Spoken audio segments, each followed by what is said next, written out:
hasn't received one vote for president, and she's running, and that's fine with me.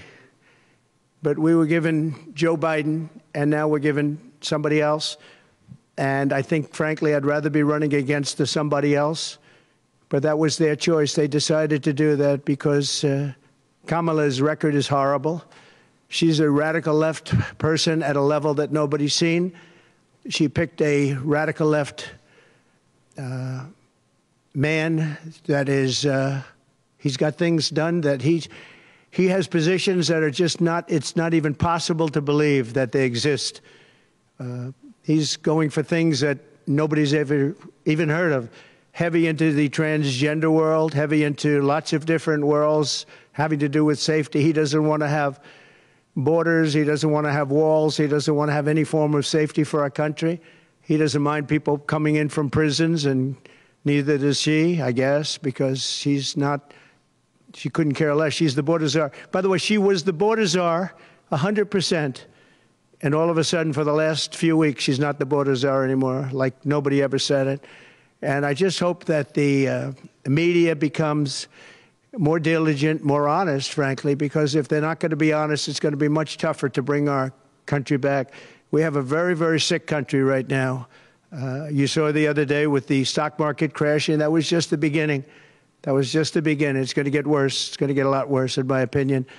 And fortunately, we've had some very good polls over the last fairly short period of time. Rasmussen came out today. We're substantially leading, and others came out today that we're leading, and in some cases substantially. I guess MSNBC came out, or CNBC came out also with a poll that was, has us leading, and leading fairly big in swing states. In some polls, I'm leading very big in swing states because they want safety. People want safety. They want security. They want respect all around the world for our country.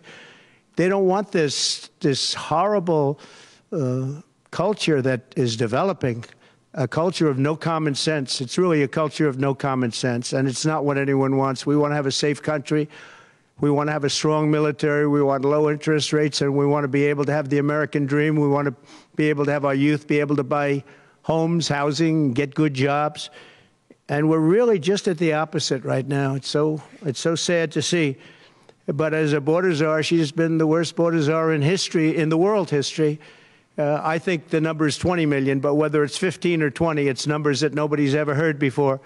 20 million people came over the border during the Biden-Harris administration. 20 million people, and it could be very much higher than that. Nobody really knows what the number is. Nobody knows. Nobody has a clue. And the gotaways, they call them the gotaways. The gotaways are at numbers. Somebody was quizzing me on it the other day. No, I don't think so, sir. I don't think so. They have no idea what those numbers are, but they're much higher than you would think. Just like far more people were killed in the Ukraine-Russia war than you ever report. Just like the October 7th would have never happened. Russia would have never hit Ukraine had the election result been called differently. It was a very bad call, but Russia would not have attacked Ukraine. October 7th in Israel would have never happened. You wouldn't have inflation. A lot of great things would have happened, but now you have millions and millions of dead people, and you have people dying financially because they can't buy bacon, they can't buy food, they can't buy groceries, they can't do anything. And they're living horribly in our country right now. With all of that being said, I think it's very important to have debates, and we've agreed with Fox on a date of September 4th. We've agreed with NBC, fairly full agreement, subject to them, on September 10th. And we've agreed with ABC on September 25th.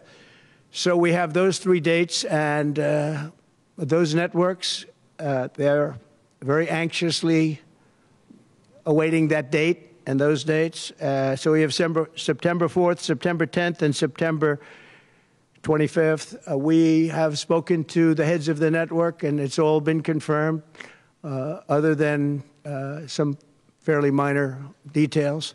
Audience, some location, which city would we put it into, but all things that will be settled very easily, I think it'll be very easy. The other side has to agree to the terms. they may or may not agree. I don't know if they're going to agree. She hasn't done Former President Trump there speaking in Mar-a-Lago, Florida, where he warns that the US is heading towards depression. He also warns that we are very close to a world war and confirms that he has agreed to a number of TV debates in the run-up to the election.